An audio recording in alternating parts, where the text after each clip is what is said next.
Glórias a Deus. Paz para os irmãos novamente, amém? Aleluias. Vamos já aproveitar que os nossos irmãos estão em pé, abrir as nossas Bíblias no livro de Salmos 119, Salmo 119, e o verso de número 105. Aleluias. Agora eu creio, pastor Luciano, que nessa noite o Senhor queria que eu ministrasse essa mensagem, que é o mesmo verso de abertura do culto nessa noite, confirmação do Senhor, de que Deus quer falar conosco através dessa palavra. Glorificado, exaltado seja Deus, aleluias. Salmo 105, aliás, 119, verso de número 105, diz assim: lâmpada para os meus pés é a tua palavra, luz para o meu caminho. Vamos ler também o 106, o 107 e o 108, que diz assim: jurei e eu cumprirei, que guardarei os teus justos juízos. Estou aflitíssimo, vivifica-me, ó Senhor, segundo a tua palavra.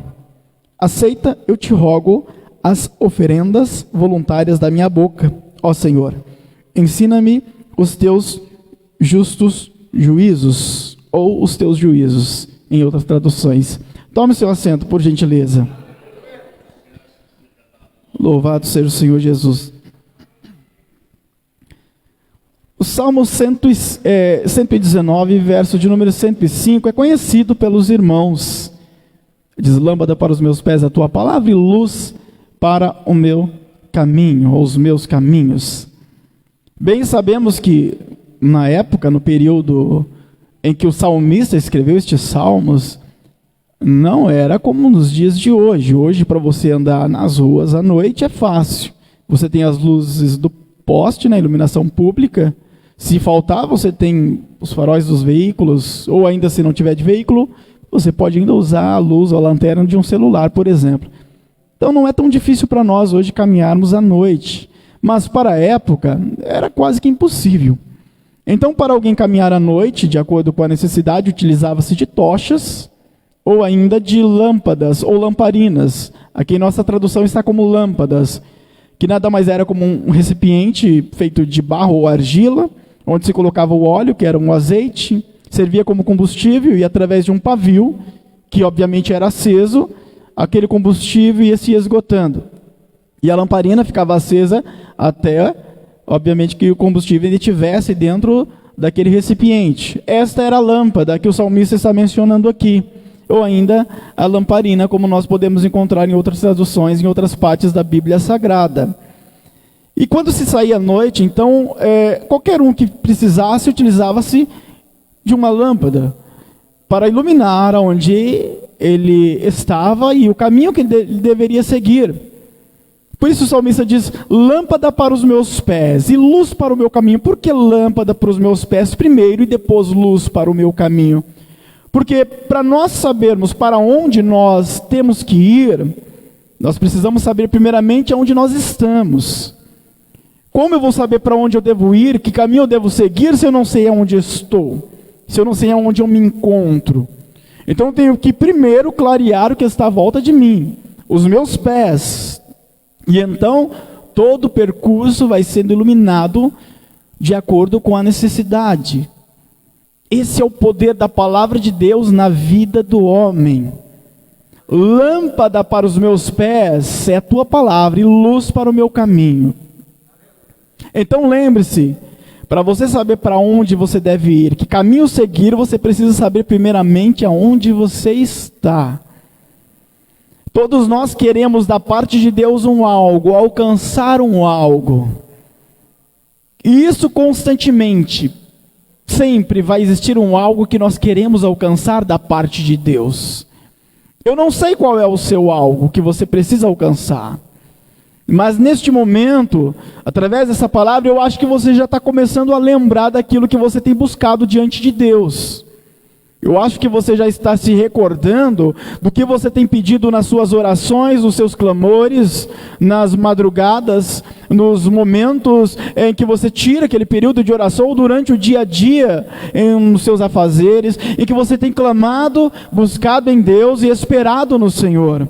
Você sabe o que é, eu não sei, mas você sabe. E Deus sabe muito bem disso também. Mas para que nós possamos alcançar algo de Deus, nós temos que ter coisas de Deus em nós. Porque se eu quero que Deus ele trabalhe na minha vida, eu tenho que estar na vontade do Senhor. Porque enquanto eu estiver vivendo o segundo percurso do mundo, então provavelmente eu não vou conseguir da parte de Deus aquilo que eu quero e aquilo que eu preciso. Mas a partir do momento que eu decido viver a vontade de Deus, que eu decido dobrar os meus joelhos, se prostrar em terra, se humilhar na presença do Senhor e clamar a Ele por socorro, por auxílio, o Senhor nosso Deus, Ele é poderoso para bradar do alto céus e entregar a nossa vitória, agir em nossas vidas, atendendo a nossa oração, porque o texto sagrado nos diz: os ouvidos do Senhor não estão agravados para que Ele não possa ouvir, nem as suas mãos estão encolhidas para que Ele não possa atender. O Senhor Jesus é aquele que faz o milagre, e enquanto nós estivermos em Cristo, a palavra dEle estiver em nós, nós poderemos pedir a Ele tudo que vai ser feito de acordo com a vontade dEle e no tempo certo. Por isso, não desista do seu clamor, não desista da sua oração, não desista do seu milagre, porque no momento certo o Senhor vai agir e nada pode impedir o agir de Deus. Aleluia! Glória a Deus!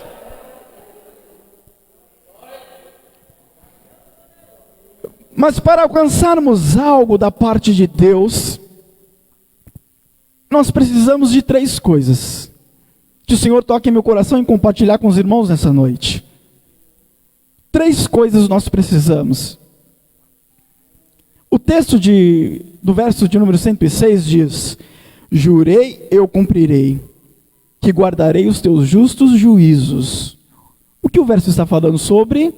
Obediência. O verso é claro, ele fala sobre obediência. O 107, estou aflitíssimo, vivifica-me, ó Senhor, segundo a tua palavra. O texto fala sobre o vivificar, sim. No hebraico, shayá, que é o mesmo que avivamento. Falado lá em Abacuque, aviva a tua obra. Lá vem do verbo raiá, é da mesma raiz. Significa conservar e restaurar. Mas o texto fala da palavra. Estou aflitíssimo, vivifica-me, ó Senhor, segundo a tua palavra. Então, obediência e palavra. E o verso de número 8, aceita, eu te rogo, as oferendas voluntárias da minha boca. Ó Senhor, ensina-me os teus justos juízos, as oferendas voluntárias, ou seja, aquilo que eu tenho a te oferecer, o meu louvor. Aceita, Jesus, aceita, Deus. O salmista está falando. Então é obediência, palavra e o que? Oferecimento ou entrega. Precisamos de 3 coisas: de obediência, de palavra e de entrega. Obediência, palavra e entrega. Glória a Deus.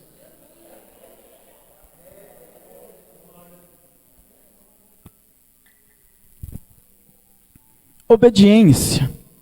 Uma palavrinha chata, né? Obediência. Porque às vezes estamos diante de uma situação que é difícil obedecer. Porque somos seres humanos, somos falhos. Mas a obediência em Cristo, ela não é pesada. Jesus bem disse quando se falava com os judeus da época em relação à lei: vinde a mim, vós que estáis cansados e sobrecarregados, que estão sendo oprimidos, que eu vos alivio. Ele está falando da lei, porque a lei ela obrigava, ela exigia. E Jesus disse: o meu fardo é leve, meu jugo é suave. Então a obediência em Cristo não é penoso. Parece ser penoso, porque nós temos a nossa carnalidade, a nossa humanidade. Mas Jesus disse que é leve. Então se Jesus disse, está dito. Jesus não mentiu. De fato é leve, de fato é suave. Enquanto nós estivermos em Deus, o Espírito Santo em nós, nós conseguirmos viver em obediência. É difícil, sim, mas não é impossível, porque o próprio Deus é aquele que nos auxilia a cumprir isso. Lá em Lucas 17, verso de número 12 ao verso de número 16, tem um texto que eu queria compartilhar com os irmãos, que está assim: e entrando numa certa aldeia, saíram-lhe ao encontro 10 homens leprosos, os quais pararam de longe, e levantaram a voz dizendo: Jesus, mestre, tem misericórdia de nós. E ele, vendo-os, disse-lhes: ide, mostrai-vos aos sacerdotes. E aconteceu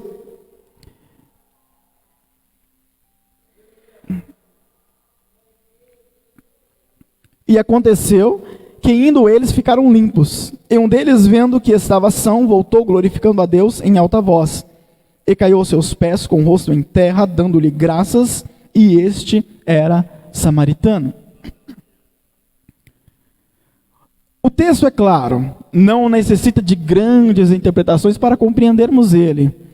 Jesus estava passando, 10 homens, 10 leprosos, avistando Jesus de longe, gritou: mestre, tem misericórdia de nós. Por que eles gritaram de longe? Porque, segundo a lei, os leprosos não poderiam se aproximar de pessoas que não eram leprosas. Pela lei, eles não podiam nem adentrar a cidade. Quando a pessoa, ela supostamente se tornava leprosa, ela deveria comparecer ao sacerdote, mostrar para ele a mancha, para que ele viesse analisar.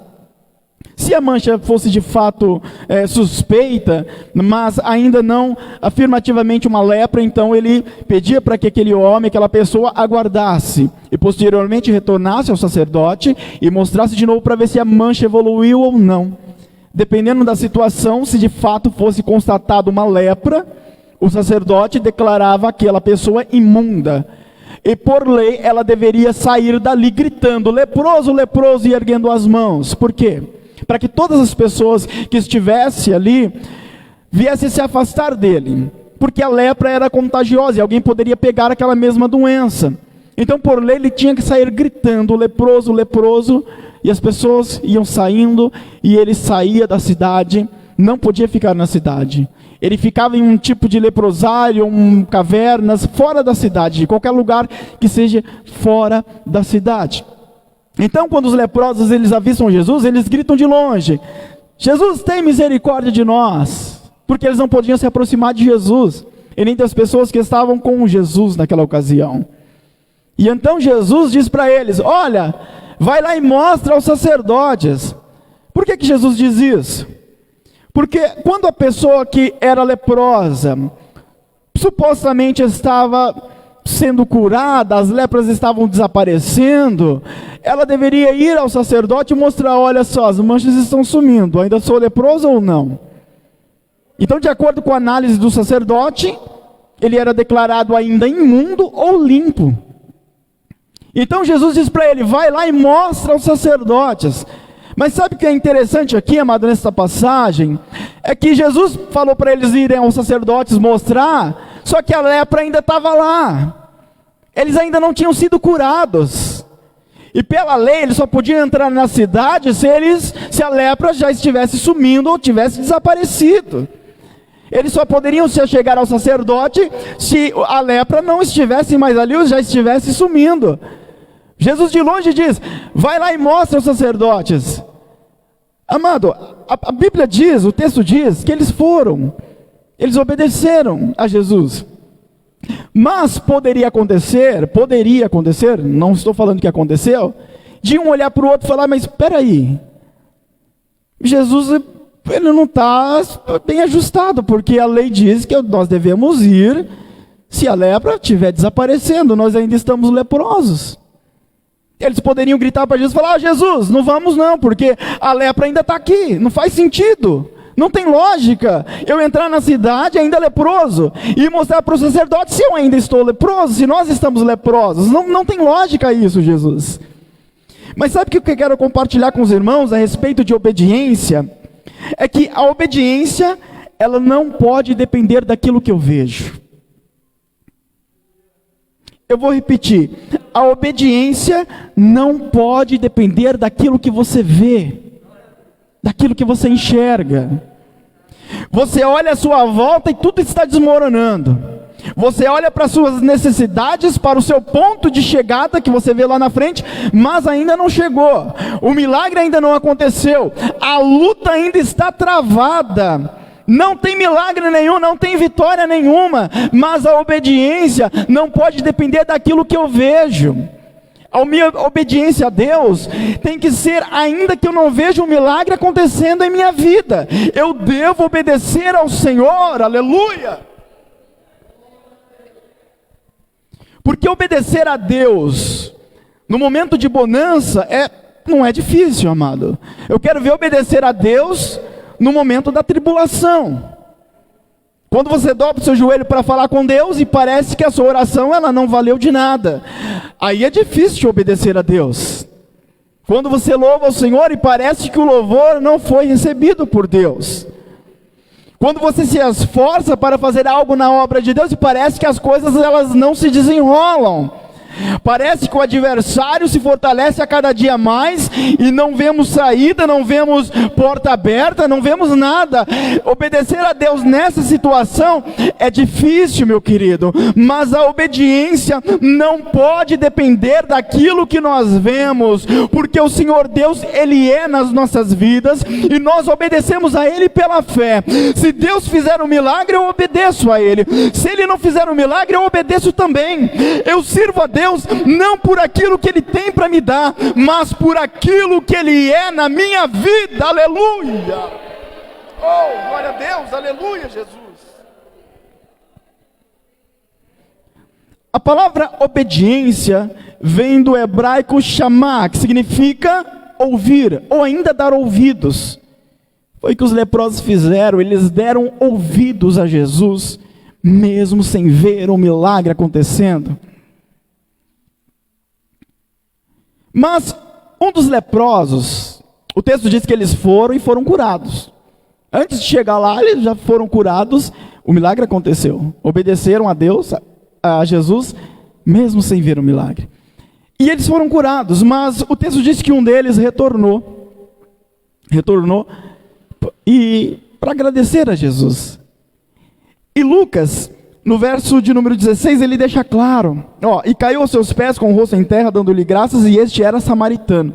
Lucas deixa claro que este era samaritano. Jesus deixou claro, ele deixa claro que o milagre, ele não é só para aqueles que professam ser cristão, porque os judeus, eles criam, eles acreditavam.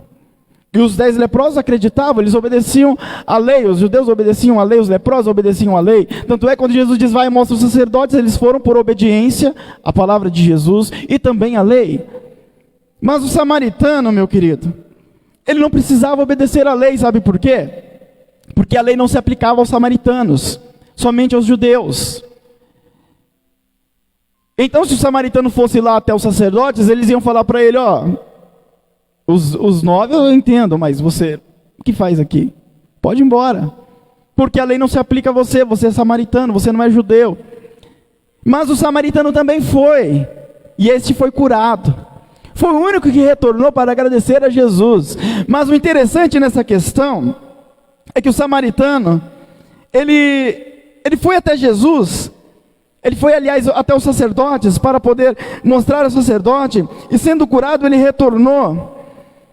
E ele poderia ter dito para Jesus antes, falar, Jesus, seguinte, os 9 vai, mas eu não vou não, tá? Eu vou ficar aqui, porque eu sou samaritano, a lei não se aplica a mim. Mas mesmo assim o samaritano ele foi, porque ele acreditou na palavra de Jesus. Eu quero dizer com isso que a obediência, ela não só não pode depender daquilo que eu vejo, mas também ela não pode depender daquilo que eu acho. Porque na concepção do samaritano, e com razão, se ele achasse que não precisava ir, ele estava correto, porque de fato ele não precisava. Mas ele obedeceu a Jesus do mesmo jeito, porque a obediência não pode depender daquilo que eu acho. Jesus, eu acho que o Senhor deveria fazer desse jeito na minha vida. É a vontade de Deus que vai acontecer. Jesus, eu acho que se o Senhor fizesse dessa maneira, ia dar certo, ia ser melhor. Não é assim que o Senhor trabalha, é a vontade dEle em primeiro plano, em primeiro lugar. É ela que prevalece. Jesus, se eu fizer nesse tempo, vai dar certo para mim. É o tempo de Deus que deve acontecer. Sabe por quê? Porque é o melhor para nós, amados.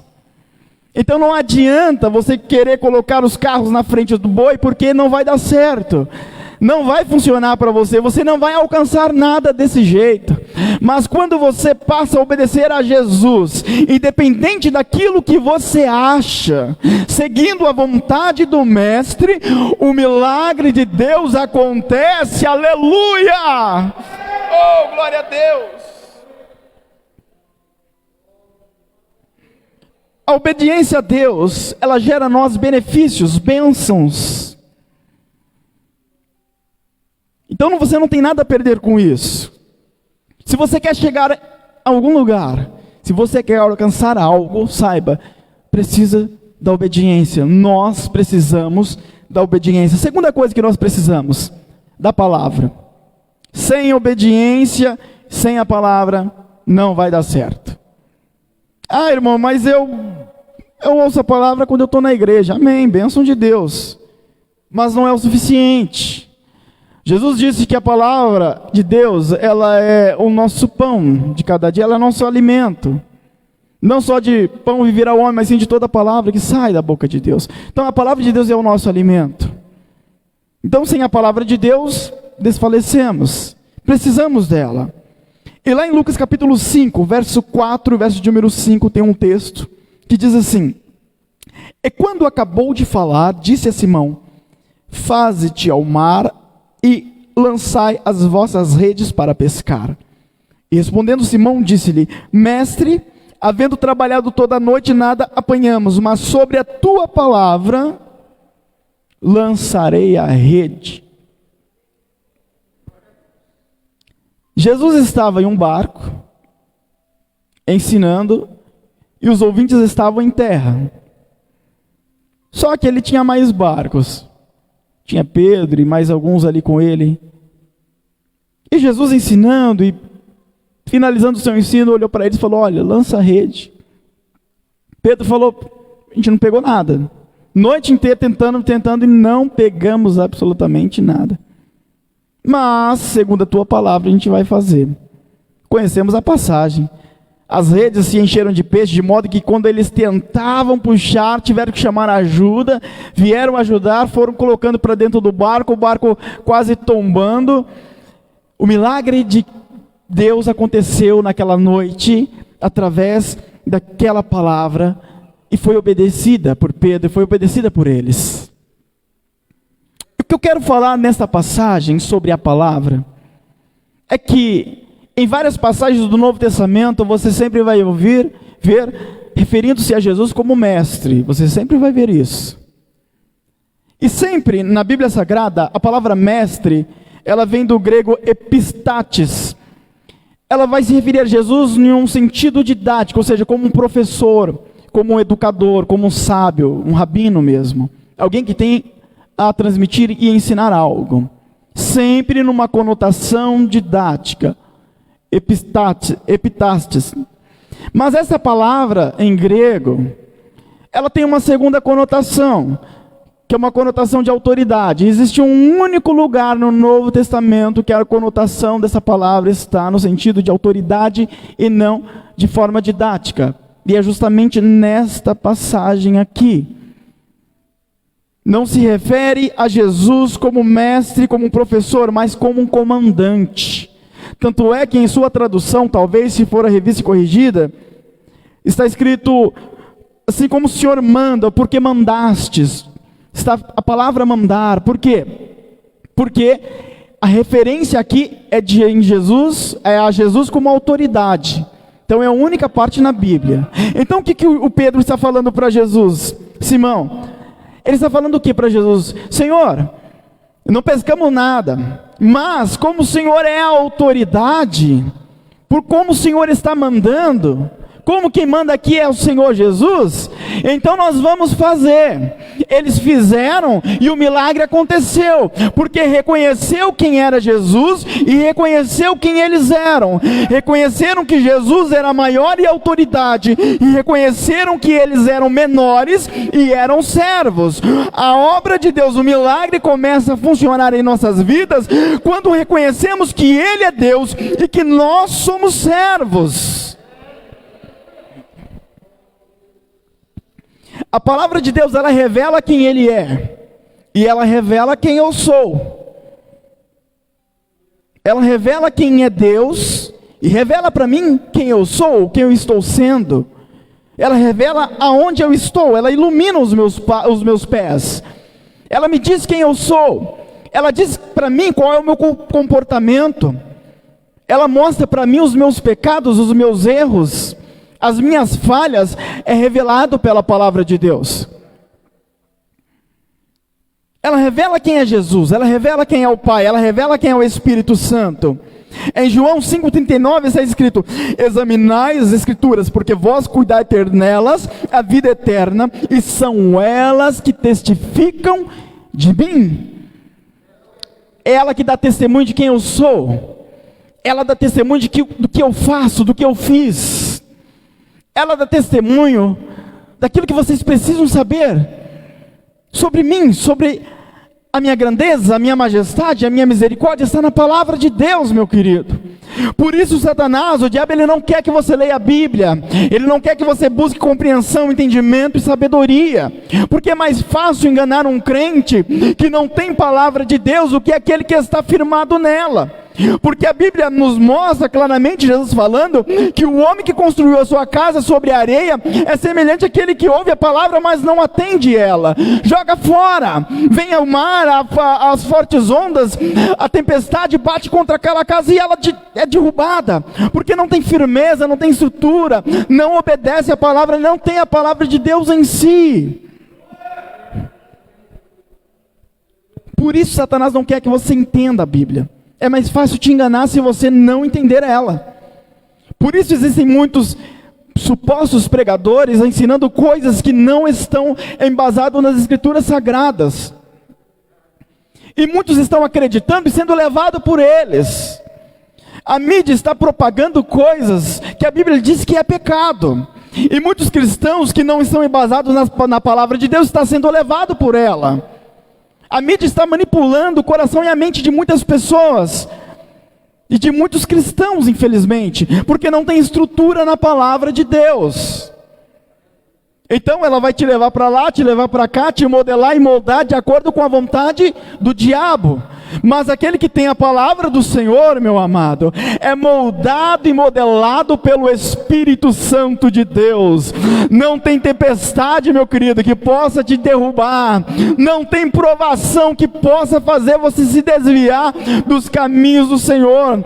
Quando passares pelo fogo, nenhuma chama ardrá em ti, não vai te queimar. E quando passarem pelas águas, ela não te sobremergirá, porque estamos em Deus, estamos em Cristo Jesus, e é o Senhor que nos fortalece, é Ele que nos dá a vitória.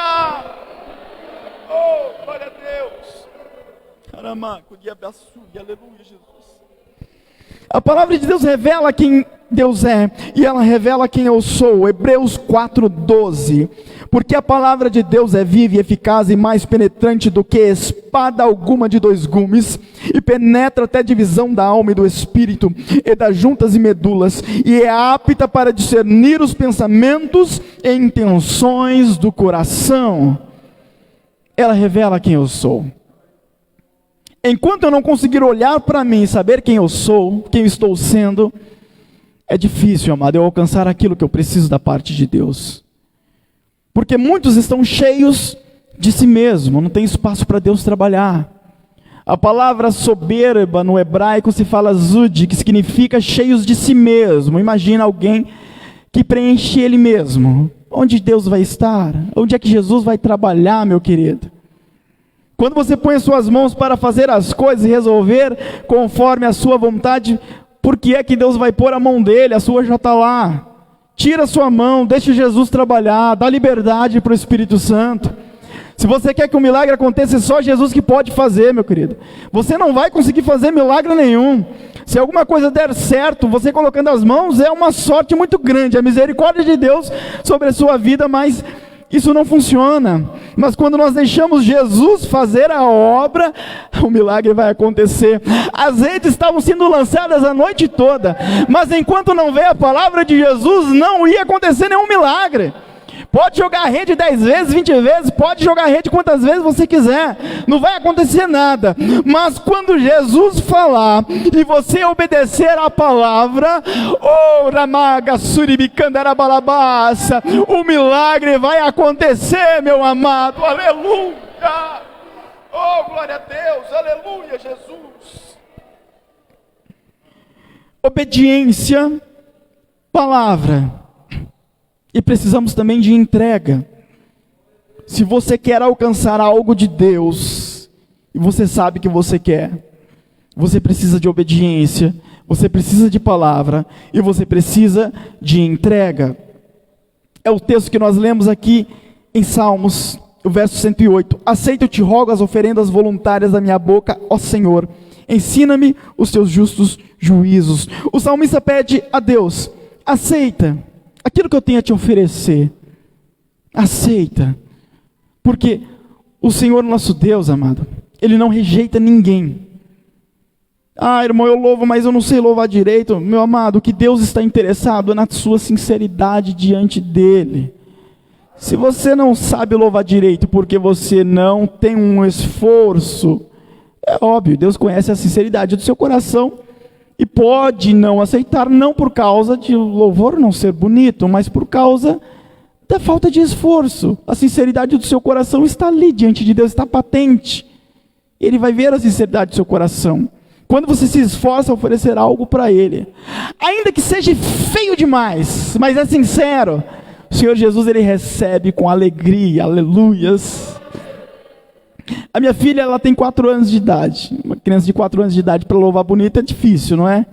Mas esses dias lá em casa, ela sentada de frente comigo, eu estava estudando a Bíblia Sagrada, ela começou a cantar e eu percebi que ela estava cantando, não porque ela estava cantando em si, mas era para me chamar a atenção e tentar me impressionar. Amados, não é um louvor de um cantor de ópera, mas foi sincero e foi querendo me impressionar. Aquilo entrou no meu coração de um modo que rasgasse o meu interior. Aquilo me constrangeu de uma maneira tão grande. Eu comecei a lacrimejar e meu coração se encheu de alegria. Eu fiquei tão feliz e tão contente. E na hora o Espírito Santo falou no meu coração: é assim que o Senhor se sente quando se louva a Ele com sinceridade. Foi um negócio tão gostoso e tão maravilhoso.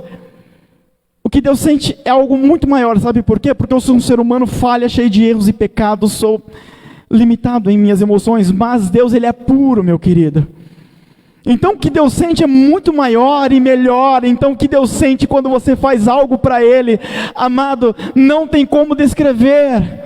Continue fazendo, continue orando, continue buscando, continue louvando, continue fazendo para Deus, porque Deus se alegra quando nós fazemos para Ele com sinceridade, aleluia. Entrega. Lucas 7,44, verso de número 46, para finalizarmos. E voltando-se para a mulher, disse a Simão: vês tu esta mulher? Entrei em tua casa e não me deste água para os pés, mas essa regou meus pés com lágrimas e os enxugou com os seus cabelos. Não me deste ósculo, mas esta deste, desde que entrou, não tem cessado de me beijar os pés. Não me ungiste a cabeça com óleo, mas esta ungiu meus pés com unguento. O texto fala de uma mulher que, sabendo que Jesus foi à casa de Simão, esse não é o Simão Pedro lá do milagre dos peixes, tá? É um fariseu. E ela, sabendo que Jesus foi para a casa do fariseu, foi convidado, estava lá, ela tomou um vaso de azeite e partiu para a casa do fariseu. O que a mulher queria fazer era entregar algo para Jesus. Jesus estava na mesa, a mesa daquela época não era como as nossas mesas nos dias de hoje. Imagina como esse tapete estendido no chão, para você entender. E então, as pessoas elas sentavam sobre suas pernas, como se estivessem ajoelhando, jogando as pernas de lado ou para trás, enfim, era a maneira como eles faziam. Para você entender, mais ou menos assim, era a mesa e o lugar em que eles se alimentavam, se assentavam. A mulher, ela veio por detrás, com aquele vaso, começou a jogar nos pés de Jesus. E ela começou a chorar, e com seus cabelos, ela enxugava os pés de Jesus. O fariseu, olhando para aquilo, falou: ah, se esse daí for a profeta de verdade, mesmo se ele fosse quem, estou parafraseando, tá, mas com minhas palavras, se esse daí fosse quem o pessoal diz que é, quem ele diz que é, ele saberia quem é essa mulher aí. O que o texto nos traz é uma ideia de que aquela mulher possivelmente era uma prostituta. E a prostituta, nos tempos bíblicos, no meio do povo judeu, ela não era tolerada dentro da sociedade como uma pessoa comum. Fazia parte da cultura deles. Então eles desprezavam as prostitutas. Eles não queriam vínculo com elas. Então eles cortavam em volta delas. Não, essa daí é pecadora, essa daí ela não obedece à lei. Então eles jogavam ela de escanteio. Então o fariseu ele diz isso em seu coração. E Jesus, sabendo disso, Jesus fala para ele: olha, eu entrei aqui, você não me deu água. Por que água? Você lembra quando João Batista ele avistou Jesus e falou: eis o Cordeiro, aí o Cordeiro de Deus que tira o pecado do mundo. E ele tinha dito que viria alguém no qual ele não seria digno nem de desatar a sandália dos pés. Para quem não sabe, esse era um serviço de um escravo. Ele desatava a sandália dos pés de um visitante. As ruas de lá não eram como as nossas de hoje, feitas de asfalto e tal. Elas eram de terra mesmo, então barro era uma coisa natural. E as fezes dos animais pelas ruas era comum, porque não tinha carro como tem hoje, era puxado por animais, eram carroças. Então chegava-se na casa de alguém, tinha um escravo que era incumbido de desatar as sandálias e lavar os pés daquele que tinha chegado, aquele que era o convidado, aquele que estava visitando. João Batista diz: eu não sou digno nem de fazer isso, nem de desatar as sandálias. Quando Jesus chegou na casa do fariseu, o que era um costume natural que tinha na casa de qualquer pessoa, não foi dado a ele. Por isso Jesus disse: eu cheguei aqui, você não me deu água, você não me deu água, ou seja, você não lavou os meus pés. Uma coisa tão comum e natural dentro da casa de qualquer judeu, você não fez para mim. Essa daqui com suas lágrimas está lavando os meus pés. Mas Jesus continua dizendo: eu entrei em sua casa, você não me deu água, e você também nem me deu o ósculo. Naquela época não se cumprimentava com as mãos como nós fazemos hoje, ou com um soquinho, por causa da pandemia. Mas o cumprimento era com um beijo no rosto. Eu entrei aqui, você nem me cumprimentou. E ele ainda diz: não me deste óleo. A mulher, ela chorava nos pés de Jesus, ela beijava e ela ungia com óleo. Por que ungir com óleo? Por que Jesus pediu óleo?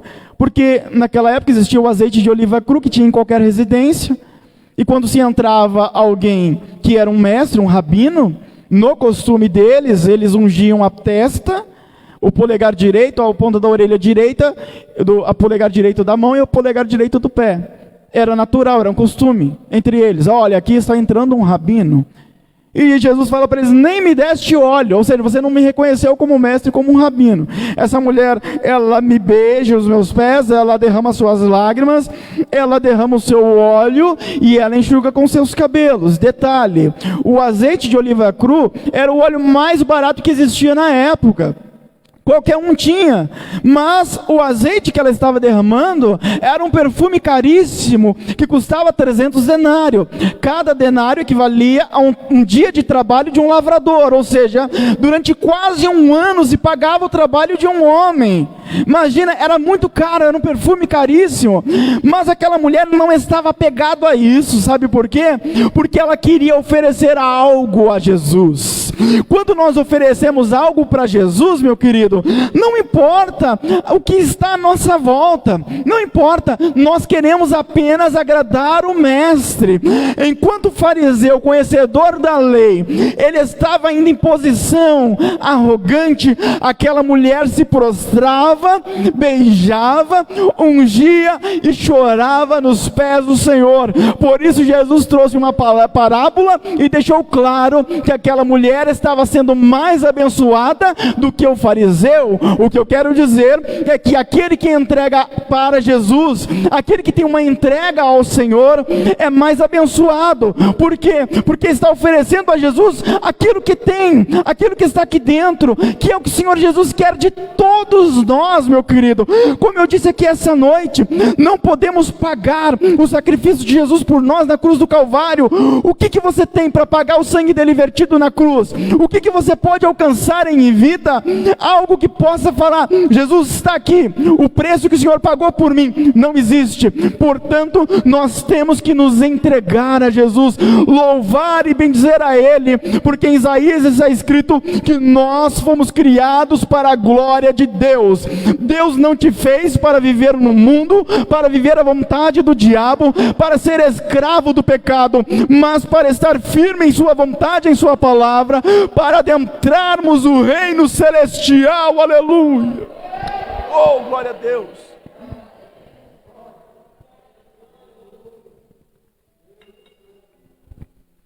Entrega o teu caminho ao Senhor, confia nele e Ele tudo fará. Queremos tanto algo de Deus, mas não queremos dar nada a Ele. Mas irmãos, espera aí, você disse que Deus não precisa de nada, de fato não precisa. Ele é Deus comigo ou sem mim, Ele continua sendo Deus. Com você ou sem você, Ele continua sendo Deus. Mas Ele te ama. Por isso Jesus decidiu deixar a sua glória lá no reino, se fazer carne, para morrer por você. Estando lá no reino, ele viu esse dia, amado. Porque Ele sabe de todas as coisas, Ele é onisciente. Eu te digo sem medo de errar, e a Bíblia me dá suporte para isso. Jesus, Ele viu o dia de hoje, essa noite.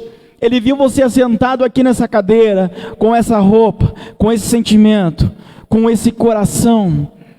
Ele te viu. Por isso Ele decidiu deixar a sua glória no reino celestial, como dizem Filipenses. Se fazer carne, como disse João. Habitar entre nós, morrer e ressuscitar ao terceiro dia, porque Ele queria que você estivesse aqui nessa noite. Se Ele decidisse não deixar a sua glória lá e morrer por nós, você não estaria aqui. E se você está, é porque Ele fez algo por você lá atrás. O que eu quero te dizer nessa noite: faça valer a pena na sua vida o sacrifício de Cristo. Não jogue fora o sangue de Jesus. Não desvalorize o sacrifício do Cordeiro.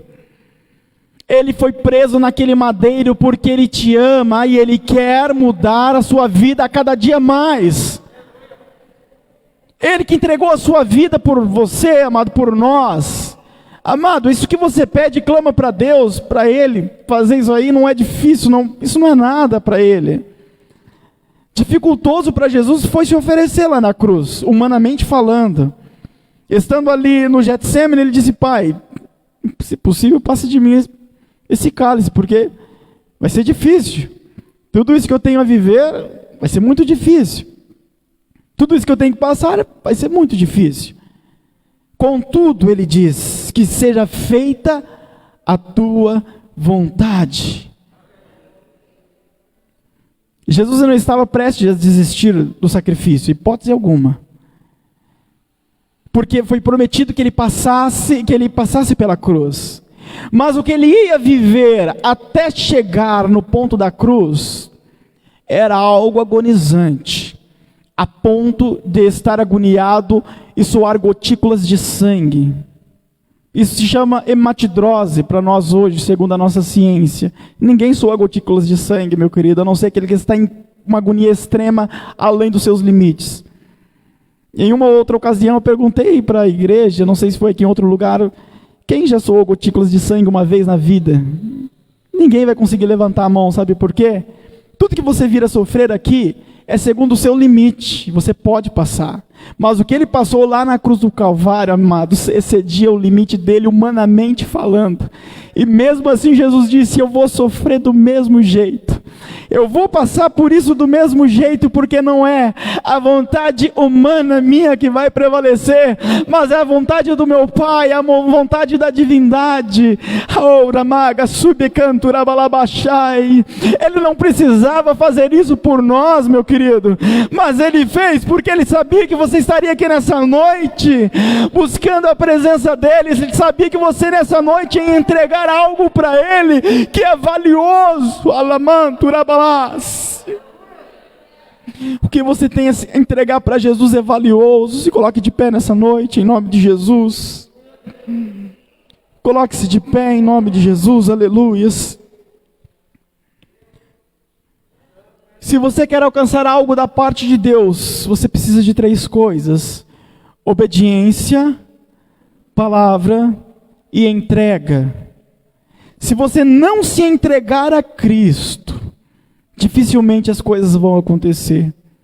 Mas quando você busca obediência em Deus, ainda que dificultosamente, ainda que seja difícil, e se você busca sempre obedecer a palavra, ouvir e praticar a palavra, e se você se entrega a Deus, saiba de uma coisa: na hora certa, no momento certo, vai acontecer.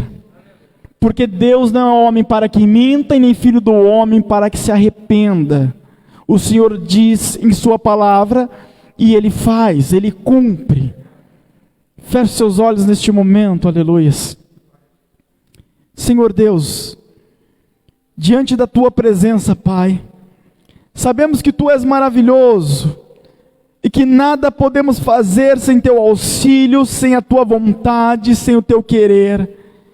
Te pedimos, Deus, ajude-nos a termos obediência, a ter em nós a Tua palavra cada dia mais, e se entregar a Ti, Jesus, porque não tem como, Senhor, não tem como alcançar algo de Ti, não tem como alcançar o reino celestial, se não conseguirmos estar, ó Pai, na Tua vontade. Mas eu sei, ó Deus, que ainda que o diabo tem lutado contra cada vida, contra cada alma, o Senhor Deus é aquele que determina a vitória sobre as nossas vidas. O Senhor Deus é aquele que trabalha ao nosso favor, Amassurecanta. Faz Tua obra, Senhor, realiza o Teu milagre, Senhor, sobre cada vida, sobre cada alma. Fortalece a cada um, Senhor, na Tua vontade, para que o Teu nome venha a ser glorificado acima de tudo, de todas as coisas, em nome de Jesus. Amém, Jesus. E as palmas louvem e adorem ao nome santo de Jesus. Aleluia. Glória a Deus.